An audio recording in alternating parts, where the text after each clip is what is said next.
ડોશી અને દીકરો એક લોકપ્રિય ગુજરાતી બાળવાર્તા છે, જે રહસ્ય, સંકટ અને બુદ્ધિના સંદેશ આપે છે. અહીં તેની સંપૂર્ણ વાર્તા નીચે આપવામાં આવે છે. એક હતી ડોશી. તે પોતાની દીકરીને ત્યાં જવા નીકળી. રસ્તામાં વાઘ મળ્યો. વાઘે કહ્યું, ડોશી, તને ખાઉં. ડોશી બોલી, દીકરીને ઘેર જવા દે, તાજી માજી થવા દે, પછી મને ખાજે. વાઘે સંમત થઈ તે આગળ વધી. પછી ડોશીને સિંહ મળ્યો. ડોશી, તને ખાઉં. એ જ જવાબ, દીકરીને ઘરે જવા દે, તાજી માજી થવા દે, પછી મને ખાજે. પછી સાપ અને અન્ય જંગલી વોય મળ્યા, બધાને એકસરખો જવાબ આપ્યો.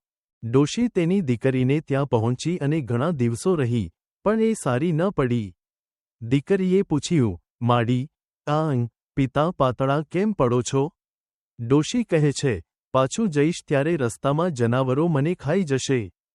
દીકરીએ સમજાવ્યું, આપણે ભંભોટીઓ બનાવીએ, તમે તેમાં બેઠા જશો.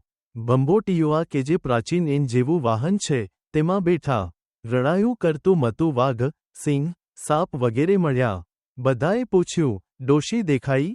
ભંભોટિયાએ જવાબ આપ્યો, કિસકી ડોશી, કિસકા કામ, ચલ ભંભોટિયા, અપને ગામ.